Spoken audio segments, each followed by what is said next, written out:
Historia de un alma, de Santa Teresita del Niño Jesús. Capítulo 5. Favor en la noche de Navidad. Celo de las almas. Primera conquista. Intimidad con Celina. Permiso para entrar en el Carmen. Negativa del superior Mons Hugonin. Sí, el cielo me colinaba de gracias que yo en manera alguna merecía. Me consumía en vivos deseos de practicar la virtud, pero cuántas imperfecciones se mezclaban en mis actos. Mi extremada sensibilidad me hacía de veras insoportable. Cuántas razones se empleaban para corregirme de tan feo defecto. Resultaban del todo inútiles. ¿Cómo iba pues a pretender que me admitieran pronto en el Carmen? Era menester casi un milagro para dejar de ser niña en un momento. Y este milagro deseado lo hizo Dios el 25 de diciembre de 1886, día inolvidable para mí. En aquella noche bendita, Jesús, el tierno niño recién nacido, trocó la noche de mi alma en torrentes de luz, al hacerse débil y pequeño por mi amor. Me hizo a mí fuerte y valiente, me revistió de sus armas, y desde entonces fui de victoria en victoria, empezando, por decirlo así, una carrera de gigante. Cegué la fuente de mis lágrimas, que no volvió a abrirse más que en determinadas circunstancias y con mucha dificultad. Ahora le diré, madre mía, de qué modo recibí la inestimable gracia de mi completa conversión. Todos los años, al volver a los Buissonets, después de oír la misa del gallo, encontraba en la chimenea, como en los días de mi tierna infancia, los zapatos llenos de chucherías, lo que prueba que hasta entonces me trataban mis hermanas como a una niñita. Mi mismo padre gozaba viendo mi alegría y oyendo mis gritos de júbilos cada vez que sacaba una nueva sorpresa de los zapatos encantados, y su gozo aumentaba mi placer. Mas había llegado la hora de que Jesús quería corregirme de los defectos de la infancia y privarme de los goces inocentes que ésta lleva consigo. Permitió que mi padre, que en todas ocasiones me mimaba, demostrase esta vez, contra su costumbre, cierta contrariedad. Al subir a mi aposento le oí pronunciar estas palabras que me traspasaron el corazón. Es una sorpresa demasiado infantil para una jovencita como Teresa. Espero que será este el último año. Conociéndose linda, mi extremada sensibilidad, me dijo en secreto: no bajes inmediatamente, aguarda un poquito, porque no podrías contener las lágrimas a ver las sorpresas delante de papá. Pero Teresa no era la misma. Jesús había cambiado su corazón. Ahogando mis lágrimas, bajé rápidamente al comedor y, reprimiendo los latidos de mi corazón, cogí los zapatos, los puse delante de mi padre y saqué alegremente todos los objetos, con el aire satisfecho de una reina. Reíase mi padre, sin que se retratase ya en su rostro la menor señal de disgusto, y Celina se creía en un sueño.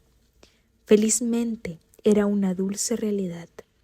Teresita acababa de recobrar para siempre su fortaleza de alma, perdida desde la edad de 4 años y medio. En aquella noche luminosa empezó, pues, el tercer período de mi vida, el más hermoso de todos, el más abundante en gracias del cielo. La obra que no había podido yo llevar a cabo durante tantos años, la realizó Jesús en un momento, contentándose con mi buena voluntad. Podía decirle con los apóstoles: Señor, he pescado toda la noche sin coger nada. Y Jesús, usando conmigo de más misericordia todavía que con sus discípulos, cogió en lo mismo la red, la echó y la sacó llena de peces. Hizo de mí un pescador de almas. Entró la caridad en mi corazón junto con el deseo de olvidarme perpetuamente de mí misma, y desde entonces fui dichosa. Un domingo, al cerrar el devocionario después de terminada la Santa Misa, quedó algo fuera de las páginas una fotografía de Jesús crucificado, asomando tan solo una de sus manos divinas perforada y ensangrentada.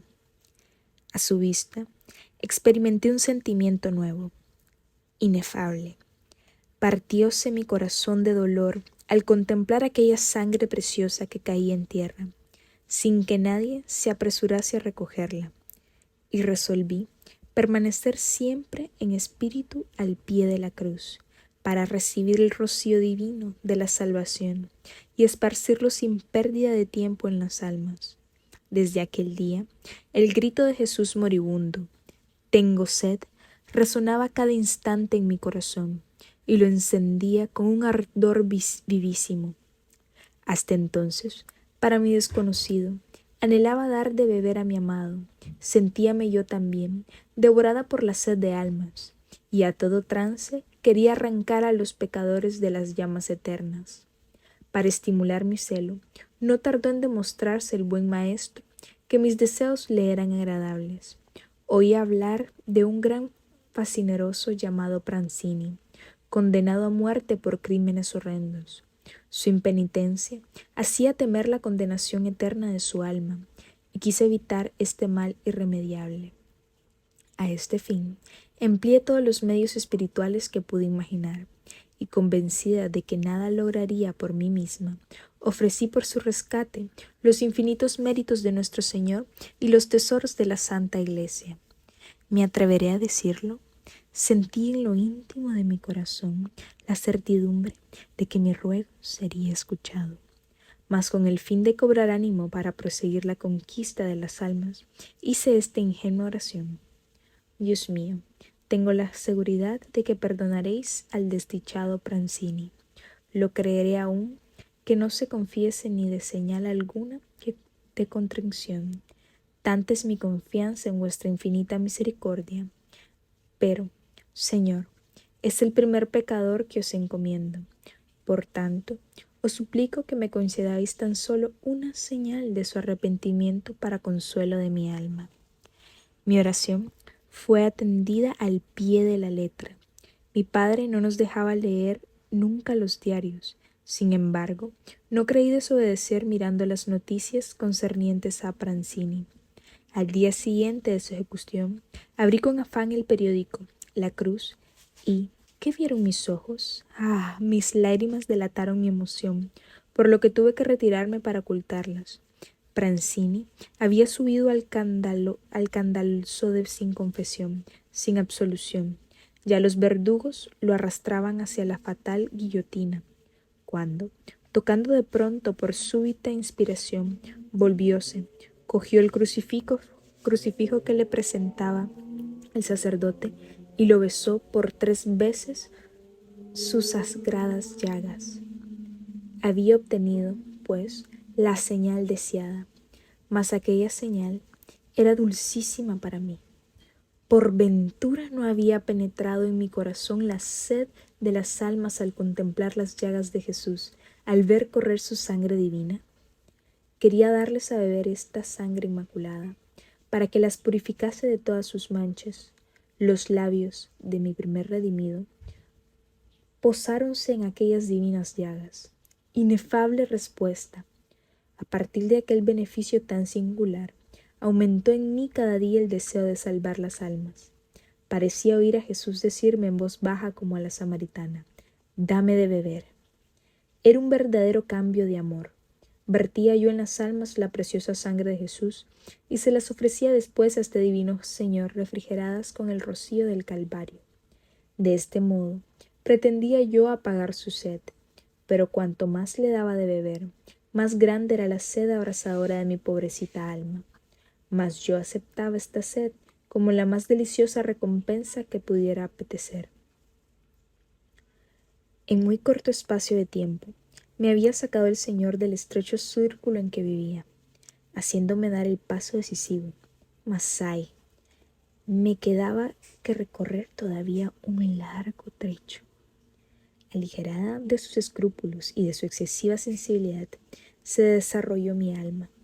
Yo, que siempre había amado lo grande, lo bello, me sentía poseída en aquella época de grandísimos deseos de saber. No contentándome con las lecciones de mi maestra, estudiaba por mí misma las ciencias que me atraían. Por este medio adquirí más conocimientos en algunos meses que durante los años de mi educación. Ay, ¿no era este afán vanidad y aflicción de espíritu? Siendo de natural ardiente, me hallaba en el momento más peligroso de la vida. Pero el Señor hizo conmigo lo que refiere Ezequiel en sus profecías. Vio que había llegado para mí el tiempo de ser amada, hizo alianza conmigo, y llegué a ser suya. Extendió sobre mí su manto, me lavó con sus preciosos perfumes, me atavió con deslumbradores vestidos, dándome collares y perfumes inapreciables. Me alimentó con la flor de la harina, con miel y aceite en abundancia. Parecí entonces hermosas a sus ojos, y ha hecho de mí una reina poderosa. Sí, todo esto ha hecho conmigo Jesús. Podría examinar cada palabra de este inefable pasaje y demostrar que se han realizado en mí, pero las gracias que mencioné más arriba son ya una prueba suficiente de ello. Hablaré, pues, tan solo del alimento que el Divino Maestro me ha prodigado en abundancia. Durante mucho tiempo sustentó mi vida espiritual con la harina más pura, contenida en la imitación.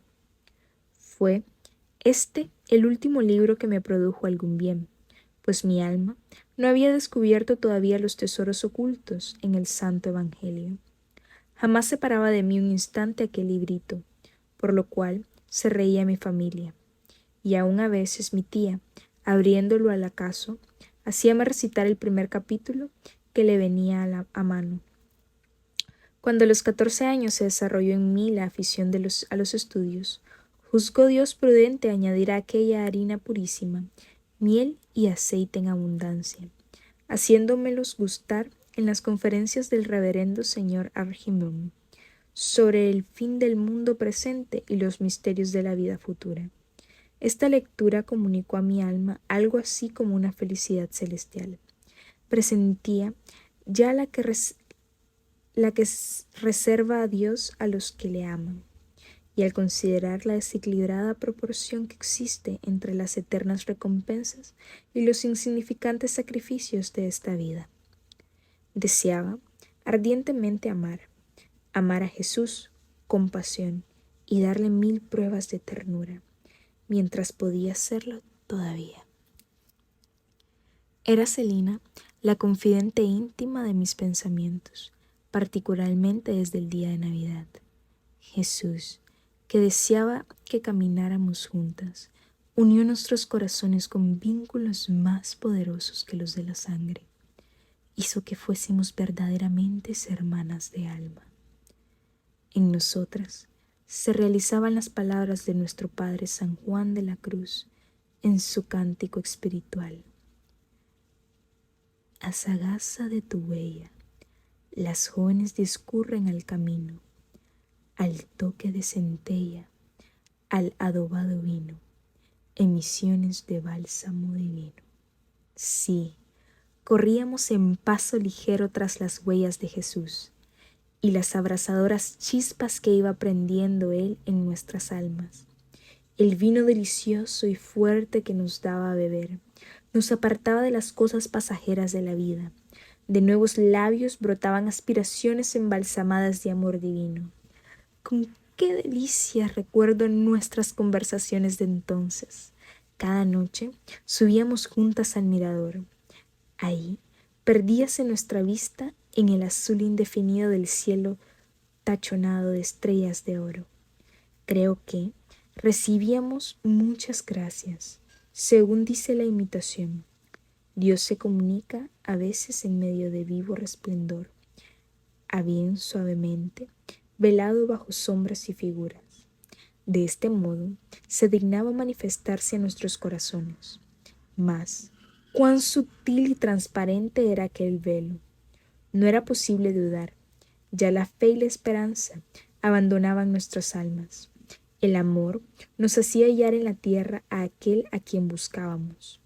Habiéndolo hallado solo, nos besó, a fin de que nadie pudiera menospreciarnos en adelante. Estas impresiones divinas producían también sus frutos. La práctica de la virtud se me hizo agradable y fácil. Mi rostro delataba al principio la lucha interior de mi alma, pero poco a poco la abnegación me pareció fácil. Aún en el primer momento, Jesús lo ha dicho: al que tiene se le dará todavía más y estará en la abundancia. Por una gracia recibida con fidelidad, me concedía otras muchas. Se me daba el mismo en la Santa Comunión con más frecuencia de lo que yo hubiera osado esperar. Adopté como regla de conducta hacer fielmente todas las comuniones que me permitiera mi confesor, sin pedirle jamás que aumentara el número de ellas. Hoy me arreglaría de otra manera, pues estoy convencida de que un alma debe manifestar a su director el atractivo que siente por recibir a su Dios. No baja cada día del cielo para quedarse en el áureo copón, sino en busca de otro cielo, del cielo de nuestra alma, en donde tiene sus delicias. Conociendo Jesús mi deseo, inspiraba a mi confesor que me diera permiso para hacer frecuentes comuniones durante la semana. Permiso que por venirme directamente de él me colmaba de gozo. En aquel tiempo no me atrevía a manifestar mis sentimientos interiores. El camino que seguía era tan recto, tan luminoso, que no necesitaba más guía que Jesús. Comparaba yo a los directores con fieles espejos que reflejaban en las almas la imagen de nuestro Señor, y pensaba que Dios no se valía conmigo de intermediario, sino que obraba directamente. Cuando un jardinero rodea de cuidados un fruto que quiere hacer sazonar antes de tiempo, no es para dejarlo en el árbol, sino para servirlo en espléndida mesa. Con este fin, prodigaba Jesús sus gracias a su florecilla, el que en los días de su vida mortal exclamaba transportando de júbilo: Padre mío, os bendigo porque habéis ocultado estas cosas a los sabios y a los prudentes, para revelarla a los pequeñuelos. Quería hacer brillar en mí su misericordia, porque era débil y pequeña. Se rebajó hasta mí, instruyéndome suavemente en los secretos de su amor, como dice San Juan de la Cruz en su Cántico del Alma. Sin otra luz ni guía, sino la que en el corazón ardía. A cuesta me guiaba, más cierto que la luz de mediodía, a donde me esperaba, quien yo bien me sabía, en parte donde nadie parecía. Este lugar era el Carmelo, mas antes de sentarme a descansar a la sombra de aquel a quien deseaba, tenía que pasar por muchas pruebas. A pesar de ello, el llamamiento divino llevó a ser apremiante, que aunque me hubiera sido preciso atravesar el fuego, me hubiera abalanzado a él para responder a nuestro Señor. Solamente mi hermana Inés de Jesús me alentaba en mi vocación. María me juzgaba demasiado joven y, amadísima madre, sin duda, para probarme, intentaba también enfriar mi ardor. Desde el principio no encontré más que obstáculos. Por otra parte, no me atrevía a decirle nada a Celina, y este silencio me hacía padecer mucho. Me costaba tanto ocultarle algo. Con todo, pronto se enteró mi querida hermana de esta determinación, mas en vez de desanimarme, aceptó el sacrificio con admirable valor, puesto que también deseaba ella ser religiosa. Le correspondía marcharse antes que yo, pero se interesó y padeció conmigo todas aquellas pruebas con que se tratase de su propia vocación, y a ejemplo de los mártires de la antigüedad que daban alegremente el ósculo de despedida a sus hermanos que partían antes que ellos a combatir en la arena, me dejó marchar. Por parte de Celina no tenía, pues, nada que temer, pero no sabía de qué medio valerme para anunciar mis proyectos a mi padre. ¿Cómo decirle que iba a separarme de su reina cuando acababa de sacrificar sus 2 hijas mayores? Además, aquel año lo tuvimos enfermo con un ataque de parálisis bastante grave, del cual es verdad que se repuso pronto, pero no por eso dejaba de preocuparnos mucho para lo porvenir. ¡Ay! Cuánto luchó mi alma en su interior antes de determinarme a hablar, pero corría el tiempo y precisaba que me decidiera. Iba a cumplir 14 años sin miedo.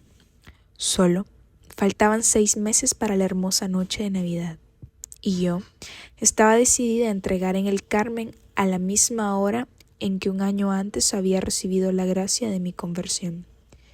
Elegí la fiesta de Pentecostés para hacer mi gran confidencia. Durante todo el día rogué al Espíritu Santo que me iluminara y a los apóstoles que rogasen por mí. ¿No eran ellos en efecto los que debían ayudar a la tímida niña a quien Dios destinaba a ser apóstol de los apóstoles por la oración y el sacrificio? Por la tarde, al volver de vísperas, se me presentó la ocasión deseada.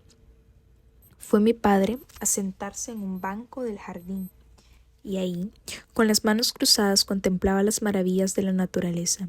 El sol poniente doraba con sus últimos rayos las altas copas de los árboles. Los pajaritos gorgojeaban su oración de la noche. Una expresión del todo celestial y de profundísima paz se reflejaba en el hermoso rostro de mi padre. Sin pronunciar una palabra, pero con los ojos llenos de lágrimas, fui a sentarme a su lado. Me miró con ternura indescriptible y, apoyando mi cabeza contra su pecho, me dijo: «¿Qué tienes, reinita mía? Vamos, dime lo que te pasa». Y levantóse para disimular su propio sentimiento. Comenzó a andar lentamente sin dejar de estrecharme contra su corazón.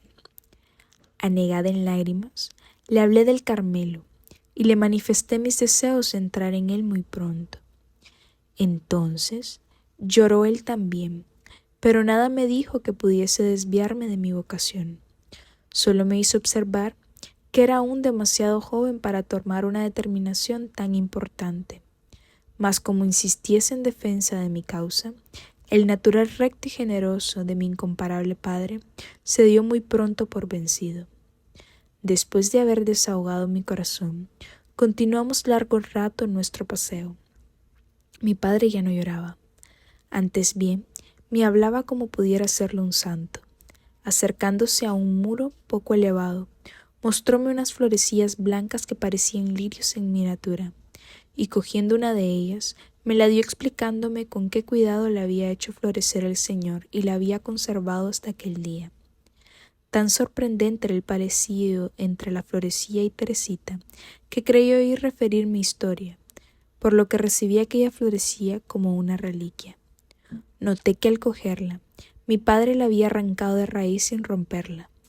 Parecía, pues, destinada a vivir aún en tierra más fértil. Y pensé que lo mismo acaba de hacer conmigo. Permitióme trocar el dulce valle, testigo de mis primeros pasos en la vida, por la montaña del Carmelo. Pegué mi florecilla blanca en una estampa de Nuestra Señora de las Victorias, y todavía la conservo.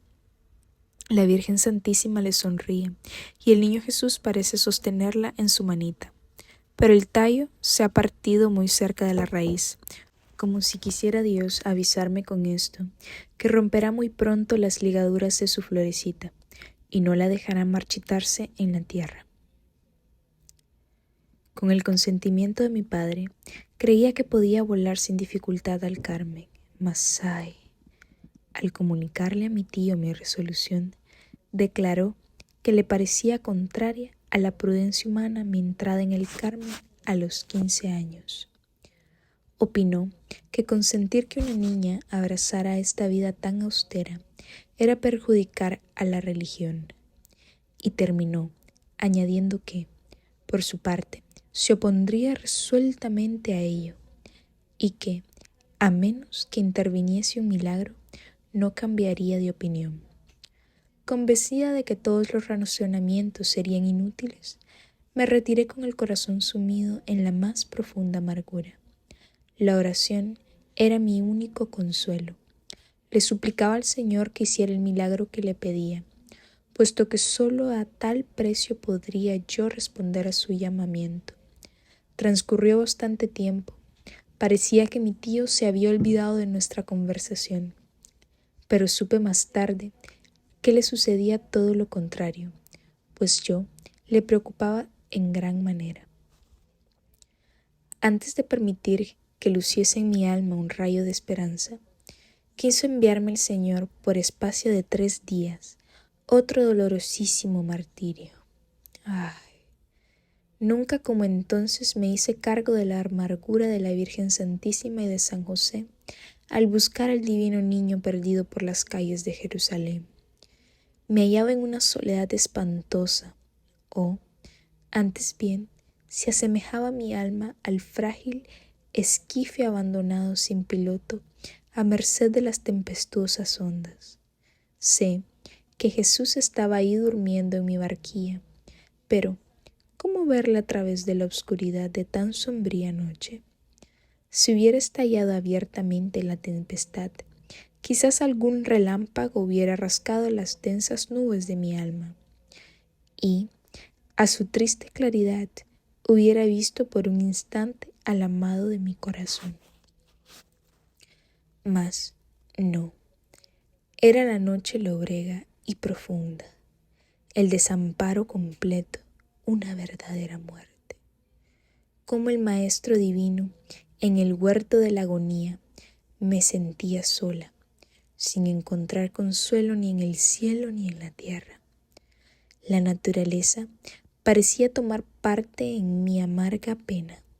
Durante aquellos 3 días no brilló el más leve rayo de sol, y llovió torrencialmente. Tengo bien comprobado que en todas las graves circunstancias de mi vida ha reflejado la naturaleza la imagen de mi alma. En mi aflicción ha llorado el cielo conmigo, y en mis alegrías ni la más ligera nubecilla ha oscurecido jamás el firmamento. Al 4.º día, que era sábado, fui a ver a mi tío. ¿Cuál no sería mi sorpresa al encontrarle completamente cambiado respecto de mí? En primer lugar, sin medias indicación alguna de mi parte, me introdujo en su despacho. Luego, comenzando por dirigirse suaves reproches por lo cohibida que me mostraba con él desde hacía algún tiempo, me dijo que no era ya necesario el milagro exigido, pues habiéndole rogado al Señor que inclinase su corazón a mi deseo, se lo había concedido. Yo no volvía de mi asombro. Me abrazó con ternura de padre, añadiendo con voz conmovida: «Vete en paz, querida hija. Eres una florecita privilegiada que el Señor quiere coger. No me opondré yo a su deseo». Con qué alegría tomé de nuevo el camino de los Buissonets, bajo un hermoso cielo cuyas nubes se habían dispersado por entero. También en mi alma había cesado la noche. Al despertarse Jesús, me había devuelto la alegría. Ya no oía el ruido de las olas. En vez del huracán de la tribulación, henchía mi vela una suave brisa, creyéndome ya en el puerto. Pero ¡ay! Había de desencadenarse todavía más una tormenta que me haría temer, en determinadas horas, verme alejada de la anhelada orilla, sin esperanza de regreso. Obtenido ya el consentimiento de mi tío, supe por Victoria, venerada madre mía, que el superior del Carmen no permitiría mi entrada hasta la edad de 21 años. Nadie contaba con esta oposición tan grave e invencible. Con todo, sin desanimarme, fui yo misma con mi padre a exponerle mis deseos. Recibióme muy fríamente. Ningún argumento logró cambiar sus disposiciones, y nos despedimos sin obtener de él más que un no determinante. No obstante ello, añadió, yo no soy más que un delegado de su alma. Si él consiente en esta entrada, nada tendré que decir. Al salir de la rectoría, llovía torrencialmente. Negros nubarrones cubrían también el cielo de mi alma. Mi padre no sabía cómo consolarme. Me prometió que me llevaría a Bayeux si yo lo deseaba, y acepté la oferta con agradecimiento. Muchos sucesos ocurrieron antes de que nos fuera dado emprender el viaje. Exteriormente, mi vida parecía la misma. Estudiaba y sobre todo crecía en amor de Dios. A veces sentía arranques, verdaderos transportes. Una noche, no sabiendo cómo demostrarle a Jesús mi amor y mi ardiente deseo de verle servido y glorificado en todas partes, pensé con dolor que de los abismos del infierno no subiría jamás hasta él ni un solo acto de amor, y exclamé entonces fuera de mí que de buena gana me vería sumergida en aquel lugar de tormentos y blasfemias, para que ahí fuera eternamente amado. No podría esto glorificarle, puesto que el Señor solo desea nuestra felicidad, pero cuando se ama, se experimenta la necesidad de decir 1000 locuras. Hablaba de esta manera no porque el cielo no excitara mi deseo, sino porque entonces mi único cielo era el amor, y mi entusiasmo sentía que nada podría separarme del objeto divino que me había enajenado. Por aquel tiempo me dio nuestro Señor el consuelo de tratar de cerca almas de niños.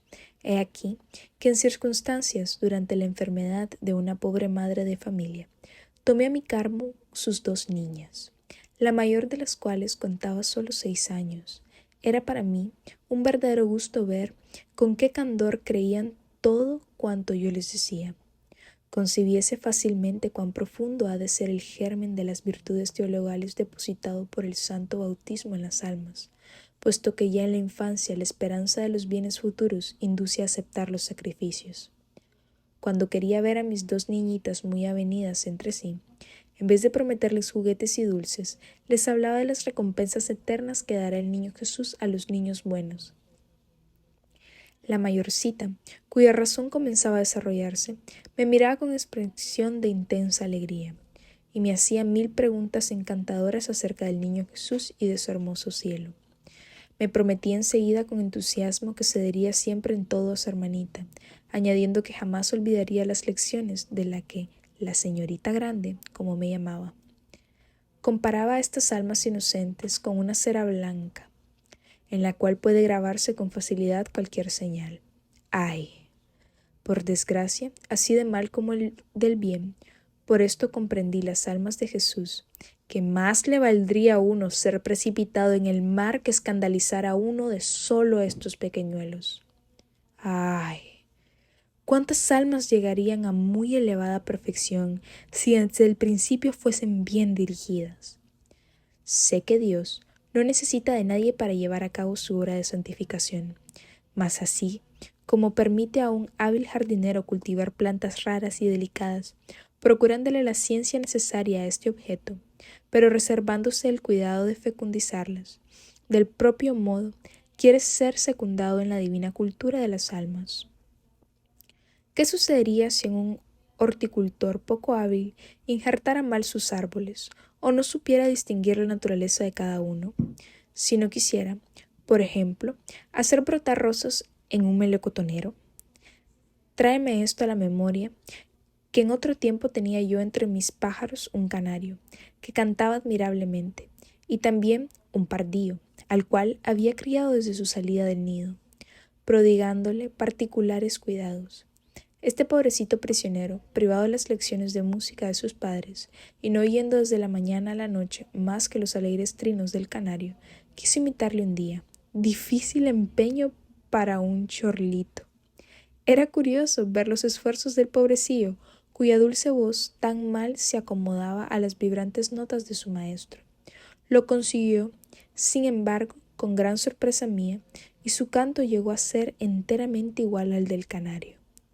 ¡Ah, madre mía! ¿Qué sabe? ¿Quién me enseñó a cantar desde mi infancia? Bien conoce las voces que me enamoraron. Espero poder repetir un día eternamente, a pesar de mi debilidad, el canto de amor cuyas armoniosas notas he oído modular tantas veces acá en la tierra. Pero, ¿en dónde estoy? Estas reflexiones me han llevado muy lejos. Vuelvo a tomar inmediatamente el hilo de mi vocación. Acompañada sola de mi padre, con el corazón lleno de esperanza, pero conmovidísima la idea de presentarme en el obispado, me dirigí a Bayeux el 31 de octubre de 1887.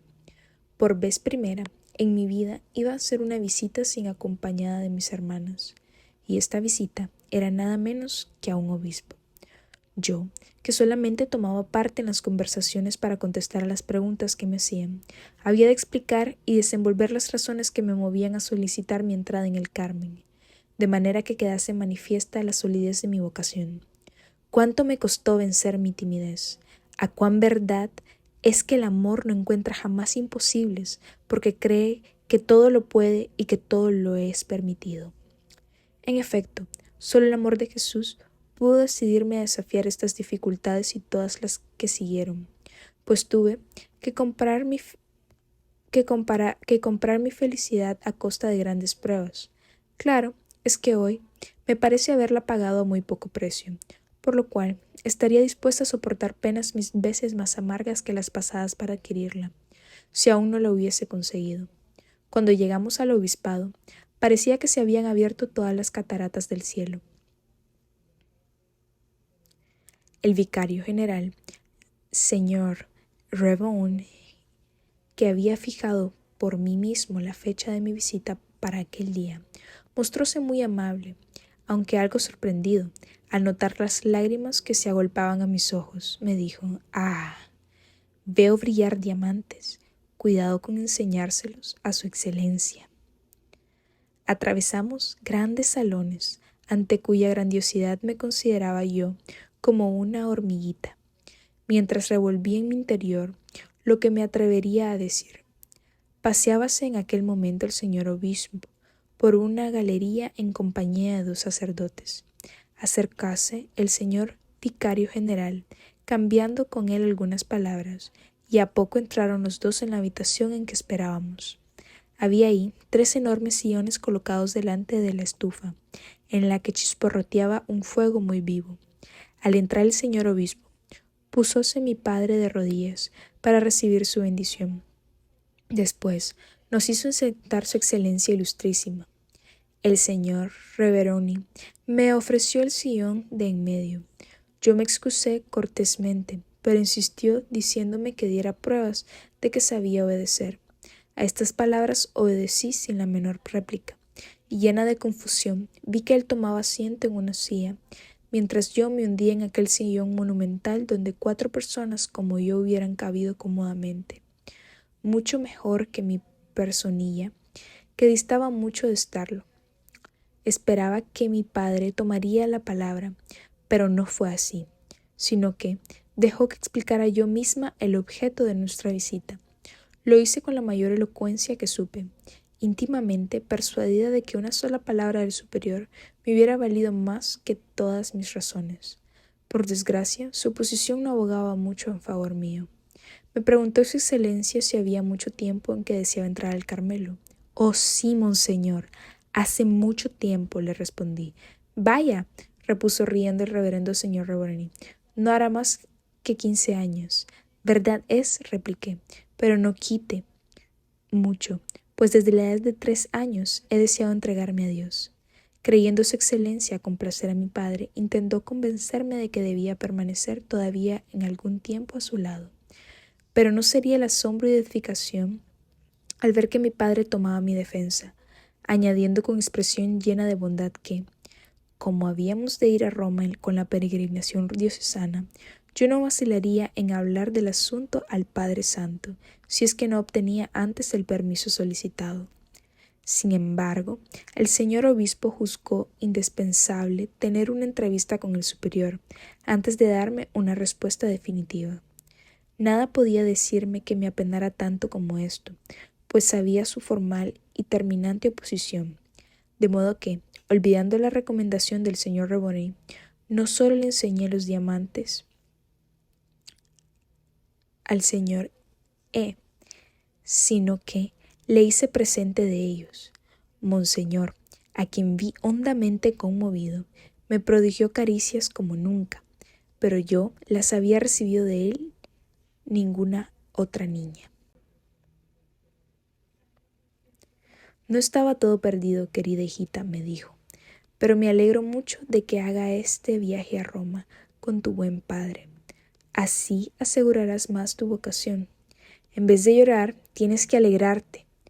Además, la semana que viene pienso ir a Lisieux. Hablaré de ti al superior y seguramente te recibirá mi respuesta en Italia». Su excelencia nos acompañó hasta el jardín. Mi padre procuró despertar vivamente su interés, refiriéndole que aquella misma mañana me había puesto moño alto para aparentar más edad. No ceñó esto en saco roto. No se echó esto en saco roto. Hoy sé que Monseñor no habla a nadie de su hijita sin contar la historia del peinado. Confieso que hubiera preferido que esto quedara en secreto. El señor vicario general nos acompañó hasta la puerta, diciendo que jamás había visto un caso semejante al nuestro, un padre tan impaciente por ofrecer a su hija a Dios como ésta en consagrarse a él. Tuvimos pues que emprender el camino de Lisieux, sin haber obtenido respuesta favorable. Mi porvenir me parecía deshecho para siempre.